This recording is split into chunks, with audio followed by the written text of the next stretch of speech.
नेपाल नेपाल नेपाल सिर्फ 4 रन से दूर रह गए आप, वरना आज वो हो जाना था जो स्पेशली इन इंडियंस ने तो बिल्कुल नहीं सोचा था। मुझे बड़ी तकलीफ हुई जब मैंने रवि अश्विन के मुंह से कुछ दिन पहले ये बात सुनी कि कौन देखेगा इंडिया वर्सेस यूएसए। ये लोग समझते हैं कि कौन देखेगा इंग्लैंड वर्सेस नेपाल। नेपाल के 3 करोड़ लोग देखेंगे। ये लोग अगर आईसीसी में चले जाएं तो क्रिकेट की ग्रोथ के लिए काम नहीं करते। ये क्रिकेट पे बात करना शुरू कर दें, एनालिसिस कर दें, तो इनकी कोशिश होती है कि क्रिकेट की ग्रोथ के लिए हम कोई बात हमारे मुंह से ना निकल जाए। भाई साहब, हर चीज कमर्शियल पॉइंट ऑफ व्यू से नहीं देखी जाती। क्रिकेट दिल वालों की गेम है। यहां पे ग्रोथ को अगर आपने दुनिया को आदत डालनी है ना कि क्रिकेट की ग्रोथ करनी पड़ेगी, तो आपको इन इमर्जिंग टीमों को सपोर्ट करना पड़ेगा। नेपाल 4 रन अगर और कर देती तो इंग्लैंड क्रिकेट जिनकी इजाद है उनको दफन कर देती। लुकेश, दीपेंद्र सिंह, कप्तान रोहित, वेरी वेल प्लेड। और ये कोई पहली दफा नहीं है कि नेपाल ने आपको इंप्रेस किया है। वहां घर में नेपाल में 3 करोड़ नेपाल के लोग अपने सारे काम छोड़ के सिर्फ आज इस मैच की उम्मीद लगा के बैठ गए थे कि काश काश काश इंग्लैंड को हम आज हरा दें। मुझे याद आती हैं वो सारी मेमोरीज जब हम अक्सर देखते हैं सोशल मीडिया पे नेपाल में कोई मैच हो रहा है और बारिश की वजह से वो मैच रुक गया है। फैमिलीज, छोटे छोटे बच्चे, हमारे भाई, हमारी बहनें, सारे छतरियों के नीचे खड़े होकर इंतजार करते हैं कि मैच रिज्यूम हो जाए। ऐसे सीन्स पाकिस्तान में नहीं होते, ऐसे सीन्स बांग्लादेश में नहीं होते, ऐसे सीन्स इंडिया में नहीं होते, और इंग्लैंड और ऑस्ट्रेलिया में तो बिल्कुल भी नहीं होते। एक ऐसी नेशन जो आपको बार बार कहती है कि हमें बेहतर टीमों के साथ अपॉर्चुनिटीज दो, तो आईसीसी आप क्यों नहीं देते। मैंने 2 साल पहले यह बात कही थी, रिकॉर्ड पे मौजूद है।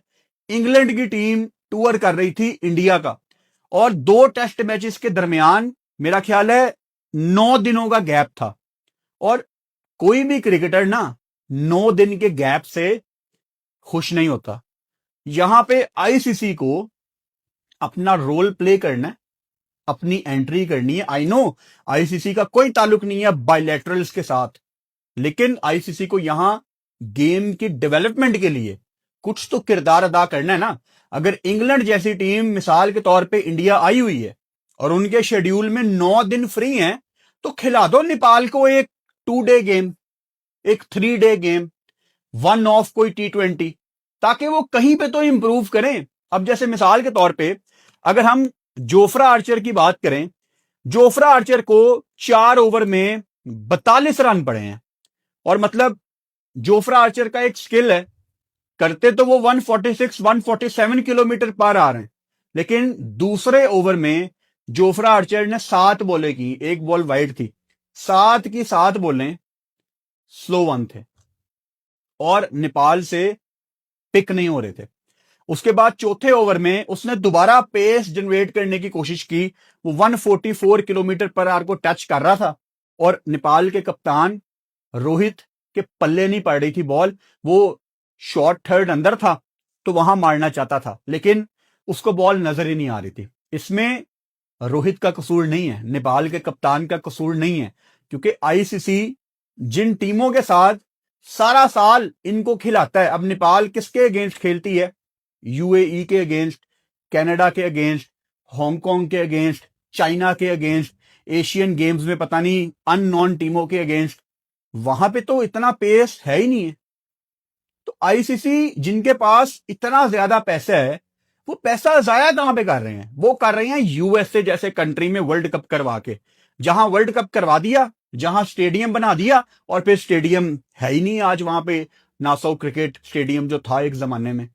तो आईसीसी को गेम की ग्रोथ के लिए कोई ठीक मायनों में काम करना है, और जिन चक्रों में आईसीसी पड़ी हुई है ना आजकल, जो एक स्पेसिफिक कंट्री को सिर्फ फेवर्स अब मिलना शुरू हो गई हैं, ये अब दुनिया से चीजें छुप नहीं रही। वो बाय द वे आज भी आईसीसी की एक टीम लाहौर में आ गई है। क्यों आ गई है? सिर्फ पाकिस्तान को मनाने। तो ये पुट्ठे काम अगर आप लोगों के ना हो तो हालात ठीक हो जाएं। बहुत इंटरेस्टिंग है भाई साहब इस मैच की चीजें डिस्कस करना। इंग्लैंड ऑब्वियसली वानखेड़े में पहले बैटिंग कर रहा था, और वानखेड़े का मुंबई का जहां पे कल इंडिया यूएसए की गेम भी हुई, वो by the way Ravi Ashwin ने कहा ना कि कौन देखेगा India versus USA, low rank टीमों के मैच कौन देखेगा, नबीबिया के मैच कौन देखेगा, ये उनके एग्जैक्ट वर्ड्स हैं। एक आधा मैच कोई नबीबिया ने भी टफ टाइम दे दिया अगर इंडिया को। कल सीधे लफ्जों में बताऊं, इंडिया के 70 पे आधी टीम पवेलियन वापस चली गई थी, कोई 5-6 आउट थे उनके। तो क्या इज्जत रह जाती रवि अश्विन की। बिकॉज जब आपकी इतनी फॉलोइंग होती है ना, you need to be responsible. मुझे बड़ी तकलीफ होती है जब एक बंदे की फॉलोइंग हो और वो उस फॉलोइंग को लाइट ले रहा हो। आप इन्फ्लुएंस करते हैं यार बच्चों को। आप क्या सिखा रहे हैं अपने बच्चों को कि क्रिकेट फील्ड पे जाके हाथ नहीं मिलाने, ड्रेसिंग रूम के दरवाजे बंद करने हैं, क्रिकेट की ग्रोथ के लिए आवाज नहीं उठानी, नेपाल नबीबिया की कोई औकात नहीं है। यही सिखा रहे हैं ना आप। कोई अपनी तरफ से तो नहीं बात मैंने ऐड की। खैर, कल हमने मुंबई में भी देखा कि यहां पे सूर्या कुमार यादव ने बारी लगाई, लेकिन आज ऑब्वियसली दूसरी पिच पे ये मैच था। ओवरऑल मुंबई में तकरीबन 175 टू 185 एक एवरेज टोटल है। यहां पे रन्स भी लगते हैं, आईपीएल में हमने काफी दफा देखे हाई टोटल भी लगते हैं। तो इंग्लैंड का ऑब्वियसली ये तो आइडिया था कि ये कोई बड़ा टोटल आज करेंगे, क्योंकि मैच शुरू होने से पहले एक अपसेट दिमाग में था। यही वजह है कि मैं लाइव बैठा हुआ था, मैंने तो उसका टाइटल भी अपसेट का वर्ड लिख दिया था कि ये शायद आज हम कोई अपसेट देखें। और जिस तरह का स्टार्ट मिला नेपाल को, जिस तरह शेर मला ने आते साथ ही आउट किया इसको फिल सॉल्ट को, वहां पे ना एक एक्साइटमेंट आई कि यार ओके, मतलब कुछ भी हो सकता है। और वहां पे जॉस बटलर को भी उन्होंने बांध के रखा हुआ था, कोई बहुत ज्यादा खुल के नहीं वो खेल पा रहा था। फिर नेपाल एक वक्त में बॉलिंग के साथ डोमिनेट करना शुरू हो गई। संदीप ने भी आके पहली बॉल पे विकेट ली। 57 फॉर 3 उस टाइम इंग्लैंड का स्कोर था जब टॉम बेंटन को आउट किया, पवेलियन वापस भेजा संदीप लमेचन, जो कि नेपाल की क्रिकेट के सबसे बड़े नाम है। तो वहां पे गेम बड़ी हद तक ऑन हो गई थी, लेकिन फिर पार्टनरशिप लगती है और मिडिल ऑर्डर में कैमियोज अगर आपको कोई बेटर प्रोवाइड करते, जैसे जैकब बेथल ने बड़ी रिस्पॉन्सिबिलिटी का मुजाहिरा किया और शुरू में फंसे। इस कॉन्टेक्स्ट में 35 बॉलों पे उन्होंने 55 किया, लेकिन अर्ली ऑन 3 विकेटें गिरने के बाद मैं कहता हूं it was a very sensible knock. और उसका नीचे से तड़का लगाया कप्तान हैरी ब्रुक ने। जब ये साथ खेल रहे थे जैकब बेथल और हैरी ब्रुक, तो उस टाइम हैरी ब्रुक जल्दी जल्दी स्क्वायर लेग के एरिया में सिंगल डबल करवा रहा था, बस खुद किसी किस्म का चार्ज नहीं कर रहा था। तकरीबन रन ए बॉल खेल रहा था, लेकिन रिलीज शॉट आ रही थी। ठीक हो गया। अच्छा, उसके बाद जैकब बेथल ने चार्ज करना शुरू किया। जब जैकब बेथल साहब को दीपेंद्र सिंह ने आउट किया, जिन्होंने आज बल्ले के साथ ऊपर से शुरुआत की, क्योंकि रोहित पौधल उनके कप्तान शुरू में अर्ली ऑन फंसे हुए थे नेपाल की बैटिंग पे, अभी मैं आऊंगा। तो फिर उनके आउट होने के बाद हैरी ब्रुक ने जो छक्के लगाए हैं, 3 छक्के, और खड़े खड़े हैरी ब्रुक ने जो लॉन्ग ऑन के एरिया में एक छक्का लगाया है, मैं हैरान था कि ये इतनी पावर कहां से जनरेट कर रहा है। फिर मैंने उसके बाजू देखे, मैं कहा ये तो वो हैरी ब्रुक ही नहीं है जिसको हम लाहौर कलंदर्स में जानते थे, वो पतले पतले बाजुओं वाला। यार उसके इतने तगड़े उसके आर्म्स हो गए हैं, ये उसके मसल्स हैं, वो इतनी मुश्किल शॉटें लगा रहा है, और बॉडी का बैलेंस मजाल है कि वो जरा सा हिले। खड़ा खड़ा फास्ट बॉलर को छक्का लगा रहा है यार, 80 मीटर का ऊपर बड़ा छक्का, और बॉडी उसकी हिल नहीं रही। कमाल का बैलेंस। यानी उसकी जो कोर है, उसने इतनी तगड़ी की हुई है अपनी कोर कि बॉडी जरा सा नहीं उसकी हिल रही। तो ये बड़े फिट लोग हैं यार। आप कल यूएसए को भी देखो, वो भी कितने फिट एथलीट थे। हर बंदा उनका, वो बॉलर जिसने 4 विकेटें ली थी शेल्विक, उसके आप मसल्स देखो, आप अली खान की बॉडी देखो, हर बंदा उनमें कमाल है। हर बंदा उनमें आपको प्रॉपर एक एथलीट लगता है। और हमारे यहां पे देख लो, मतलब कोई फिटनेस का नामो निशान ही नहीं है हमारे, खास तौर पे सीनियर प्लेयर्स में, जिसमें शदाब, शहीन, बाबर, फखर, नसीम, ये इतने कोई आपको मसल्स के लिए नहीं जाने जाते। मैं ये नहीं कह रहा कि आप डोले बना लें, लेकिन एक एथलीट की एक बॉडी दिखती है अलहदा। समझ रहे हो आप मैं क्या कहना चाह रहा हूं? अच्छा, उसके बाद नीचे भाई साहब बहुत इंपॉर्टेंट रन यहां पे विल जैक्स ने जोड़े 18 बॉलों पे 39। और यही होता है ना, नेपाल ने थोड़ी सी कप्तानी भी यहां पे माठी की। अच्छा, देखने में नंदन यादव जो इनका बॉलर है, इसने 3 ओवर में 25 रन दिए और 2 विकेटें ली। आप देखने में कहेंगे यार इसने आज बड़ी अच्छी बॉलिंग की है, लेकिन जब अर्ली ऑन 3 विकेटें गिरी हुई थी, इसके पहले 2 ओवर इतने बेकार थे। मतलब कोई ऑफ स्टंप पे बॉल जा रही है, कोई डाउन द लेग साइड, कोई लाइन और लेंथ नहीं थी। इवन संदीप ने भी एक इंपॉर्टेंट विकेट ली 4 ओवर में 25 रन, लेकिन एक होती है विकेट टेकिंग लेंथ। मतलब अगर आपने इंग्लैंड के 57 पे 3 आउट कर दी हैं, तो आपका अगला टारगेट क्या होना चाहिए कि आप उनको जल्द से जल्द आउट करें। लेकिन वो रन लीक कर रहे थे, प्रेशर नहीं बना पा रहे थे, और यही गलती कल यूएसए ने की। आप नीदरलैंड को देखें, उन्होंने इस टूर्नामेंट में कितनी जान मारी पहले मैच में। Scotland was very positive. ठीक है, वो उस तरह का मैच नहीं खेल सके, बट इंटेंट वाज देयर।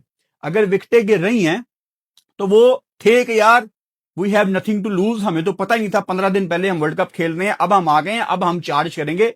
उन्होंने भी आपको पॉजिटिव इंटेंट दिखाया। फिर आप इनको नेपाल को देख लें, कल रात को आपने यूएसए को देखा। ये आईसीसी को हर टूर्नामेंट में ये टीमें बताती हैं कि हमारे साथ अच्छा कर लें, लेकिन आईसीसी नहीं करती। फिर एक बहुत बड़ी डिसअपॉइंटमेंट, इनके काफी सीनियर बॉलर हैं कुशाल ब्रूटल, जिन्होंने ऑब्वियसली जब बैटिंग करने आए तो वहां पे उनसे मुझे काफी उम्मीद थी, लेकिन बॉल के साथ बहुत एक्सपेंसिव रहा। और अगेन उस पर भी वही चीज अप्लाई होती है कि किसी किस्म की कोई लाइन और लेंथ नहीं है। 4 ओवर में उन्होंने 40 रन दे दिए, जो कि बहुत ज्यादा है।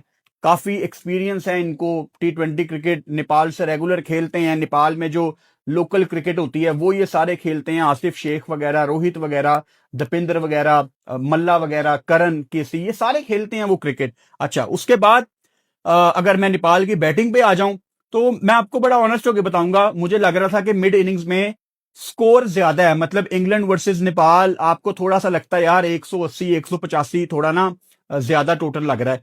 लेकिन आपको ऊपर से क्रेडिट देना पड़ेगा जो चौथे नंबर पे, जिसकी आजकल पाकिस्तान में टेंशन है हमें कि चौथे नंबर पे किसको बैटिंग करनी चाहिए। अर्ली ऑन तो आपको ऐसा कोई जबरदस्त किस्म का स्टार्ट नहीं नजर आया। कुशाल से मैं बेहतर तवक्को कर रहा था, लेकिन 17 बॉलों पे 29, it was just an average knock.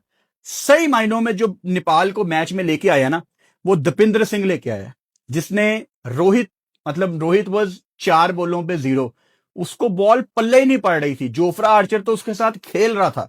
उसके बाद असल में चार्ज किया दीपेंद्र सिंह ने। वो जोफ्रा आर्चर को 14-14, 15-15 रन मारने का सोच रहा है, और उसने लगाए भी।